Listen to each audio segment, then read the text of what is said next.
እኔ በግሌ አንድ ጠላት የለኝም። አንድ ጠላት በግሌ እንደግሌ ማለት ግን የሀገር ጠላት፣ የህዝብ ጠላት፣ የመንግስት ጠላት ለኔ ጠላት ነው። በኃይል የመጣን በኃይል እንዳስወግድ ቃል ገብቼ ኃላፊነትና ስልጣን የተሰጠኝ ሰው ስለሆንኩ ማለት ነው። ሰራዊቱ የሚሰራው ነው፣ እኔ የምሰራው ነው። ይሄ ጠላት ከየት ወዴት እየተንቀሳቀሰ እንዳለ እሱ ብቻ አይደለም፣ ስብሰባ አብረው ተመሳስሎ ገብቶ ኢንፎርሜሽን ያመጣል ከነሱ ከራሳቸው። በአሁኑ ሰዓት እርስ በርሳቸው የሚስማሙ እንዳይመስላቸው። እኔ ቀድሜ በወጣ ይላል። እኔ ቀድሜ በወጣ የኔን ቤት ያቃጥለዋል፣ የኔን ንብረት ይዘርፈዋል፣ እኔን ይገላል፣ ቤተሰብ እንደዚህ ያደርግ ያሰቃይብኛል ይላሉ። እነዛ ሰዎች ደግሞ እኛ መረጃዎች ናቸው። አብረው ወደ ግዳይ ሲሄዱ እየወጣን ነው ነው። ስብሰባ ሲገቡም ስብሰባ ገብተናል፣ ይሄ ተዋይተናል። በአሁኑ ሰዓት ራሱ ተንፈኛው እዚህ ደረጃ ደርሷል።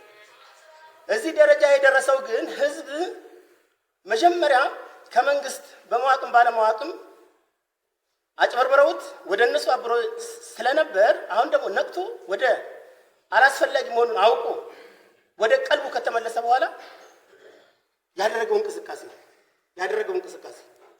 አሁን እርስ በርሳቸው ማንነታቸውን እየለዩ ስለሆነ ለራሳቸውም የማይምሩ የሚጣሉት፣ የሚገዳደሉት፣ የሚሿሿሙት ገንዘብ ነክ ነገር ያለው ስለሆነ በገንዘብ ማሰባሰቢያ ገቢ ምንጭ ጥሩ ምቹ ሰው ካለ ይፈሙታል። ለዛ እንቅፋት የሚፈጥር እስከሆነ ከስልጣን ያስወርዱታል፣ ይገዱታል፣ ያስሩታል፣ ያግቱትና ገንዘብ ይከፍላል። ይሄን ያህል መሳሪያ አምጣ፣ እኔ ዶክመንታቸውን አንድ ጊዜ አመጡልኝና ሳይ ማለት እከሌ ይሄን ያህል ክላሽ ታመጣለህ ይባላል። እከሌ ይሄን ያህል ውሳኔ ሲወስኑ ማለት ገመግማሉ አላቸው። እነሱን ግምገም የገመገሙት ላይ ምን ያደርጋሉ? እከሌ ይሄን ያህል ክላሽ ማምጣት አለበት፣ እከሌ ይሄን ያህል ገንዘብ ለእንደዚህ አይነት መሳሪያ ማምጣት አለበት። ከዛ ከዘረፉት ማለት እስከዚህ ድረስ ነው የነሱ ውሳኔ። እከሌ ደግሞ መገደል አለበት ይላል።